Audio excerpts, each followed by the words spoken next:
সকল বন্ধুদের জানাই অনেক অনেক ভালোবাসা।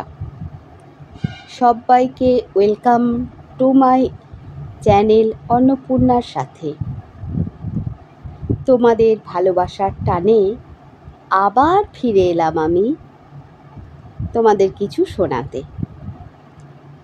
আমার চ্যানেলে আমি সাধারণত কবিতা পাঠই শোনাই, তোমরা নিশ্চয়ই জানো। কিন্তু আজকে আমি একটু স্বাদ পরিবর্তন করছি। আমারই এক ইউটিউবার বন্ধুর অনুরোধে আমি তোমাদের আজকে একটি ছোট গল্প পাঠ করে শোনাবো। খুবই পরিচিত, সবারই চেনা গল্প। আরেকবার না হয় শুনবে আমার কাছে। আজকে আমি তোমাদের শোনাবো রবীন্দ্রনাথ ঠাকুরের লেখা, খুবই পরিচিত, খুবই প্রিয় এক ছোট গল্প, দেনা পাওনা।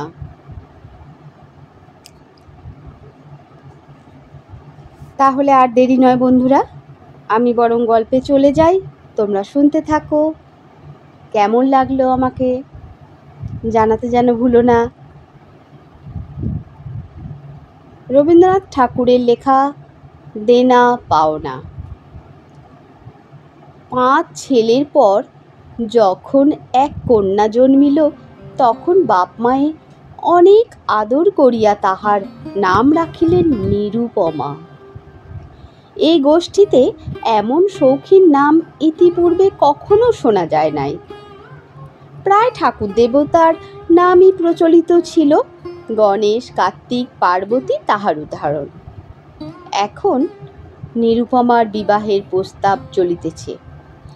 তাহার পিতা রামসুন্দর মিত্র অনেক খোঁজ করেন, কিন্তু পাত্র কিছুতেই মনের মতন হয় না। অবশেষে মস্ত এক রায় বাহাদুরের ঘরের একমাত্র ছেলেকে সন্ধান করিয়া বাহির করিয়াছে। উক্ত রায় বাহাদুরের পৈতৃক বিষয় আশয় যদিও অনেক হ্রাস হইয়া আসিয়াছে, কিন্তু বনেদি ঘর বটে। বরপক্ষ হইতে 10,000 টাকা পণ এবং বহুল দান সামগ্রী চাহিয়া বসিল। রামসুন্দর কিছুমাত্র বিবেচনা না করিয়া তাহাতেই সম্মত হইলেন। এমন পাত্র কোনো মতে হাত ছাড়া করা যায় না। কিছুতেই টাকার জোগাড় আর হয় না। বাঁধা দিয়া বিক্রয় করিয়া অনেক চেষ্টাতেও 6,7 বাকি রহিল। এদিকে বিবাহের দিন নিকট হইয়া আসিয়াছে। অবশেষে বিবাহের দিন উপস্থিত হইল। নিতান্ত অতিরিক্ত সুদে একজন বাকি টাকাটা ধার দিতে স্বীকার করিয়াছিল, কিন্তু সময়কালে সে উপস্থিত হইল না।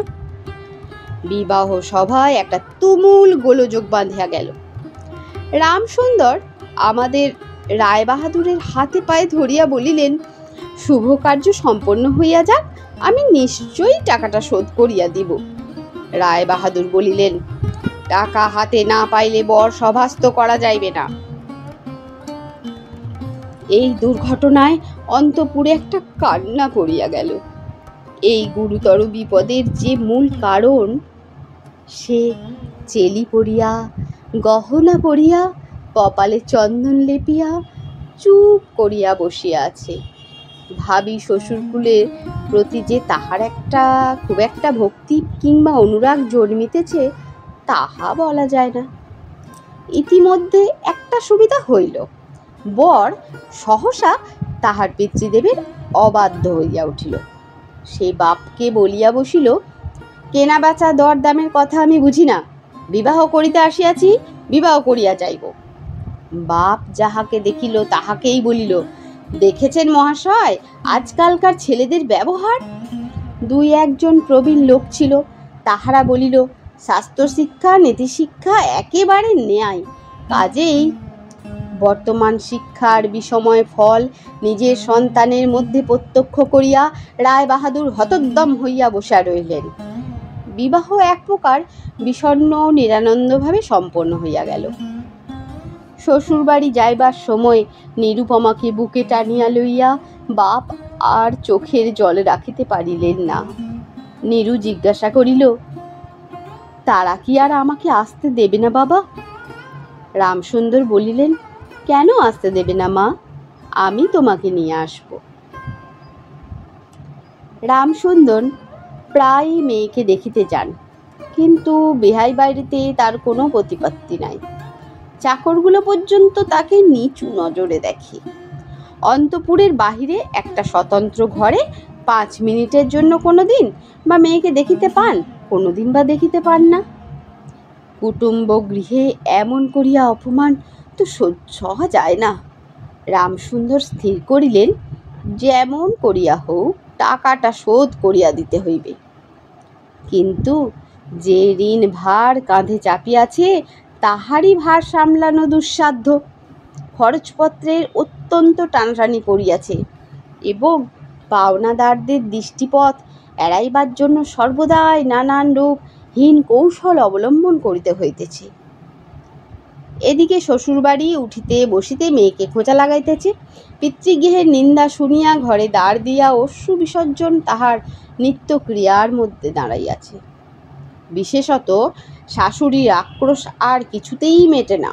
যদি কেহ বলে, আহা কি শ্রী, বউয়ের মুখখানি দেখিলে চোখ জুড়াইয়া যায়, শাশুড়ি ঝংকার দিয়া উঠিয়া বলে, শ্রী তো ভারী, যেমন ঘরের মেয়ে তেমনি শ্রী। এমনকি বউয়ের খাওয়া পড়ারও যত্ন হয় না। যদি কোনো দয়াপরতন্ত্র প্রতিবেশিনী কোনো ত্রুটির উল্লেখ করে, শাশুড়ি বলে, ওই ঢের হয়েছে। অর্থাৎ বাপ যদি পুরা দাম দিত তো মেয়ে পুরা যত্ন পাইত। সকলেই এমন ভাব দেখায় যেন বধূর এখানে কোনো অধিকার নাই, ফাঁকি দিয়া প্রবেশ করিয়াছে। বোধ হয় কন্যার এই সকল অনাদর এবং অপমানের কথা বাপের কানে গিয়া থাকিবে। তাই রামসুন্দর অবশেষে বসত বাড়ি বিক্রয়ের চেষ্টা করিতে লাগিলেন। কিন্তু ছেলেদের যে গৃহহীন করিতে বসিয়াছেন সে কথা তাহার নিকট হইতে গোপনে রাখিলেন। স্থির করিয়াছিলেন বাড়ি বিক্রয় করিয়া সেই বাড়ি ভাড়া লইয়া বাস করিবেন।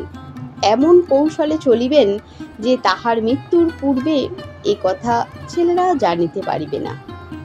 কিন্তু ছেলেরা জানিতে পারিল, সকলে আসিয়া কাঁদিয়া পড়িল। বিশেষত বড় 3টি ছেলে বিবাহিত এবং তাহাদের কারো বা সন্তান আছে। তাহাদের আপত্তি অত্যন্ত গুরুতর হইয়া দাঁড়াইল। বাড়ি বিক্রয় স্থগিত হইল। তখন রামসুন্দর নানা স্থান হইতে বিস্তর সুদে অল্প অল্প করিয়া টাকা ধার করিতে লাগিলেন। এমন হইল যে সংসারের খরচ আর চলে না। নীরু বাপের মুখ দেখিয়া সব বুঝিতে পারিল। বৃদ্ধের পক্ষ কেশে শুষ্ক মুখে এবং সদা সংকুচিত ভাবে দৈন্য এবং দুশ্চিন্তা প্রকাশ হইয়া পড়িল। মেয়ের কাছে যখন বাপ অপরাধী তখন সেই অপরাধের অনুতাপ কি আর গোপন রাখা যায়? রামসুন্দর যখন বেহাই বাড়ির অনুমতিক্রমে ক্ষণকালের জন্য কন্যার সাক্ষাৎ লাভ করিতেন তখন বাপের বুক যে কেমন করিয়া ফাটে তাহার হাসি দেখিলেই টের পাওয়া যাইত। সেই ব্যথিত পিতৃহৃদয়কে সান্ত্বনা দিবার উদ্দেশ্যে দিন কতক বাপের বাড়ি যাইবার জন্য নীরু নিতান্ত অধীর হয়ে উঠেছে। বাপের ম্লান মুখ দেখিয়া সে আর দূরে থাকিতে পারে না। একদিন রামসুন্দরকে কহিল, বাবা, আমাকে একবার বাড়ি লইয়া যাও। রামসুন্দর বলিলেন, আচ্ছা। কিন্তু তাহার কোনো জোর নাই। নিজের কন্যার ওপরে পিতার যে স্বাভাবিক অধিকার আছে তাহা যেন পণের টাকার পরিবর্তে বন্ধক রাখিতে হইয়াছে। এমনকি কন্যার দর্শন সেও অতি সসংকোচে ভিক্ষা চাইতে হয় এবং সময় বিশেষে নিরাশ হইলে দ্বিতীয় কথাটি কহিবার মুখ থাকে না। কিন্তু মেয়ে আপনি বাড়ি আসতে চাইলে বাপ তাকে না আনিয়া কেমন করিয়া থাকে? তাই বেহাইয়ের নিকট সে সম্বন্ধে দরখাস্ত পেশ করিবার পূর্বে রামসুন্দর কত হীনতা, কত অপমান, কত ক্ষতি স্বীকার করিয়া যে 3,000 টাকা সংগ্রহ করিয়াছিলেন সে ইতিহাস গোপন থাকাই ভালো। নোট কখানি রুমালে জড়াইয়া চাদরে বাঁধিয়া রামসুন্দর বেহাইয়ের নিকট গিয়া বসিলেন। প্রথমে হাস্যমুখে পাড়ার খবর পাড়িলেন। হরে কৃষ্ণের বাড়িতে একটা মস্ত চুরি হইয়া গিয়াছে, তাহার আদ্যপান্ত বিবরণ করিলেন। নবীন মাধব ও রাধা মাধব দুই ভাইয়ের তুলনা করিয়া বিদ্যা, বুদ্ধি, স্বভাব সম্বন্ধে রাধা মাধবের সুখ্যাতি এবং নবীন মাধবের নিন্দা করিলেন। শহরে একটা নতুন ব্যায়ামও আসিয়াছে, সে সম্বন্ধে অনেক আজগুবি আলোচনা করিলেন। অবশেষে মুখাটি নামাইয়া রাখিয়া কথায় কথায় বলিলেন, হ্যাঁ বেয়াই, সেই টাকাটা বাকি আছে বটে। রোজই মনে করি যাচ্ছি, অমনি হাতে কিছু নিয়ে যাই, কিন্তু সময়কালে মনে থাকে না। আর ভাই, বুড়ো হয়ে পড়েছি। এমনই এক দীর্ঘ ভূমিকা করিয়া পঞ্জরের তিনখানি অস্থির মতো সেই তিনখানি নোট যেন অতি সহজে অতি অবহেলে বাহির করিলেন। সবেমাত্র ৩,০০০ টাকার নোট দেখিয়া রায় বাহাদুর অট্টহাস্য করিয়া উঠিলেন। বলিলেন, থাক বেয়াই, ওতে আর আমার কাজ নাই। একটা প্রচলিত বাংলা প্রবাদের উল্লেখ করিয়া বলিলেন, সামান্য কারণে হাতে দুর্গন্ধ করিতে তিনি চান না। এই ঘটনার পরে মেয়েকে বাড়ি আনিবার প্রস্তাব কাহারও মুখে আসে না। কেবল রামসুন্দর ভাবিলেন, সে সকল কুটুম্বিতার সংকোচ আমাকে আর শোভা পায় না। মর্মাহতভাবে অনেকক্ষণ চুপ করিয়া থাকিয়া অবশেষে মৃদুস্বরে কথাটা পাড়িলেন। রায় বাহাদুর কোনো কারণ মাত্র উল্লেখ না করিয়া বলিলেন, সে এখন হচ্ছে না। এই বলিয়া কর্মোপলক্ষে স্থানান্তরে চলিয়া গেলেন। রামসুন্দর মেয়ের কাছে মুখ না দেখাইয়া কম্পিত হস্তে কয়েকখানি নোট চাদরের প্রান্তে বাঁধিয়া বাড়ি ফিরিয়া গেলেন। মনে মনে প্রতিজ্ঞা করিলেন, যতদিন না সমস্ত টাকা শোধ করিয়া দিয়া অসংকোচে কন্যার ওপরে দাবি করিতে পারিবেন, ততদিন আর বেহাই বাড়ি যাইবেন না। বহুদিন গেল, নিরুপমা লোকের ওপর লোক পাঠায়, কিন্তু বাপের দেখা পায় না। অবশেষে অভিমান করিয়া লোক পাঠানো সে বন্ধ করিল। তখন রামসুন্দরের মনে বড় আঘাত লাগিল, কিন্তু তবুও গেলেন না।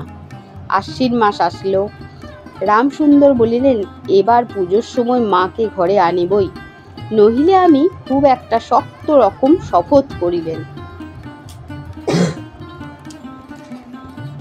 পঞ্চমী কি ষষ্ঠীর দিনে আবার চাদরের প্রান্তে গুটিকতক নোট বাঁধিয়া রামসুন্দর যাত্রার উদ্যোগ করিলেন।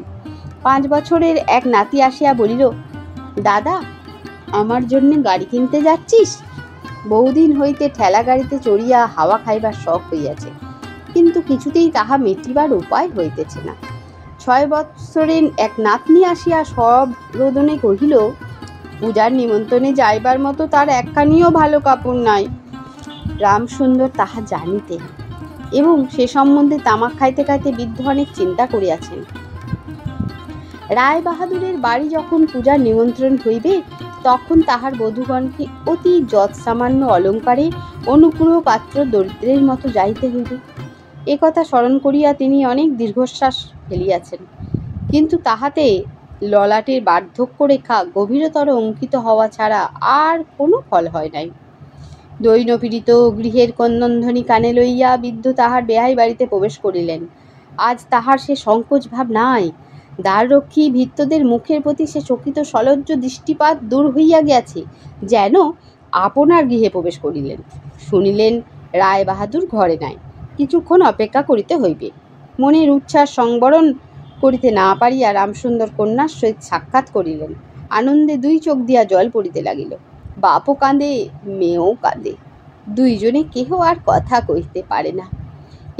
এমন করিয়া কিছুক্ষণ গেল। তারপরে রামসুন্দর কহিলেন, এবার তোকে নিয়ে যাচ্ছি মা, আর কোনো গোল নেই। এমন সময় রামসুন্দরের জ্যেষ্ঠ পুত্র হরমোহন তার 2টি ছেলে সঙ্গে লইয়া সহসা ঘরে প্রবেশ করিলেন। পিতাকে বলিলেন, বাবা, আমাদের তবে এবারে পথে ভাসালে?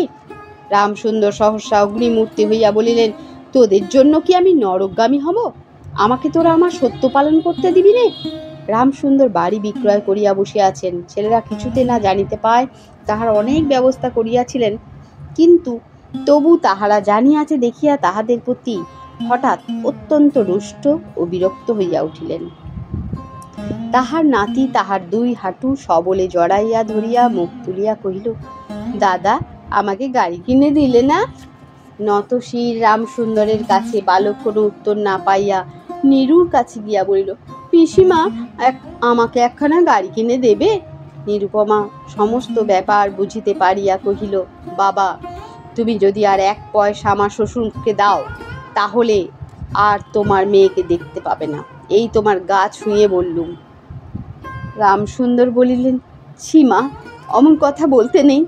আর এই টাকাটা যদি আমি না দিতে পারি তাহলে তোর বাপের অপমান আর তোরও অপমান। নীরু বলিল, টাকা যদি দাও তবেই অপমান। তোমার মেয়ের কি কোনো মর্যাদা নেই? আমি কি কেবল একটা টাকার থলি? যতক্ষণ টাকা আছে ততক্ষণ আমার দাম। না বাবা, এ টাকা দিয়ে তুমি আমাকে অপমান করো না। তাছাড়া আমার স্বামী তো এ টাকা চান না। রামসুন্দর করলেন, তাহলে তোমাকে যেতে দেবে না মা? নিরুপমা কহিল, না দেয় তো কি করবে বলো? তুমিও আর নিয়ে যেতে চেও না।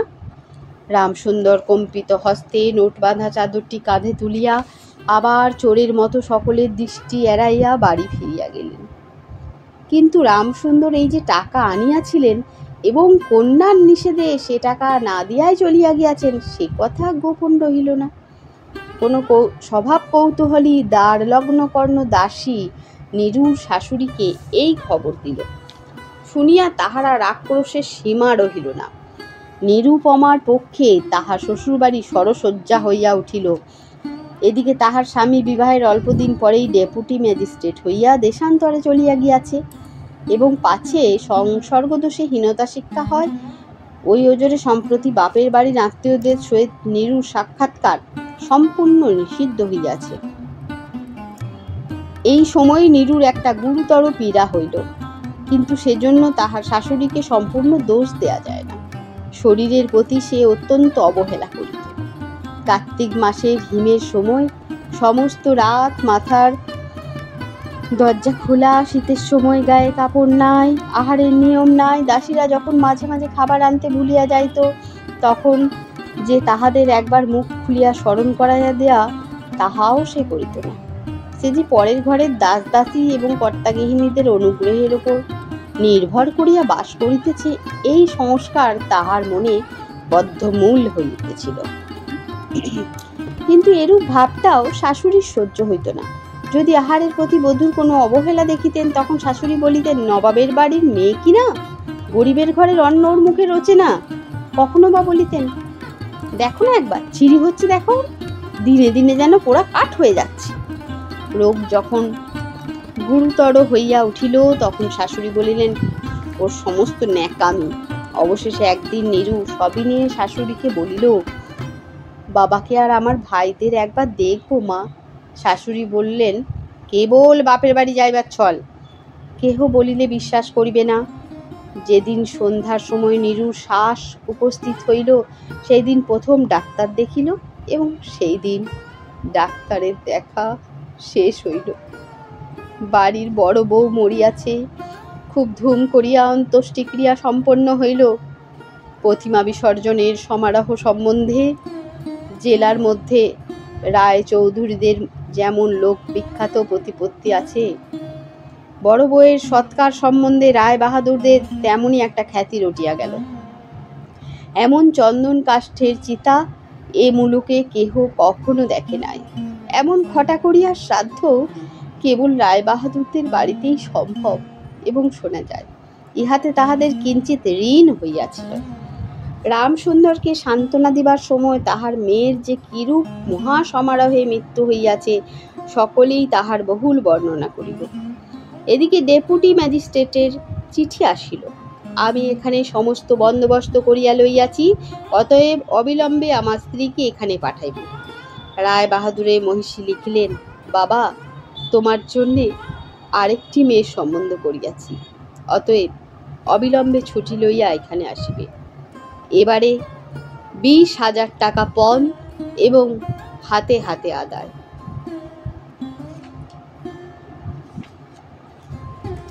তাহলে বন্ধুরা, আজকের গল্প সমাপ্ত হলো। এরকম আমাদের সমাজে অনেক নিরুপমাই আছে। যাদের জন্য সত্যি আমাদের খুবই খারাপ লাগে। যাই হোক, আমার গল্প কেমন লাগলো কমেন্টে জানিও। চ্যানেলে নতুন হয়ে থাকলে একটু চ্যানেলটা সাব করে নেবে। তোমাদের সকলকে আমার আন্তরিক ভালোবাসা, আমাকে সাপোর্ট করার জন্য, আমার পাশে থাকার জন্য অসংখ্য ধন্যবাদ। আজকে এখানেই শেষ করলাম, টাটা।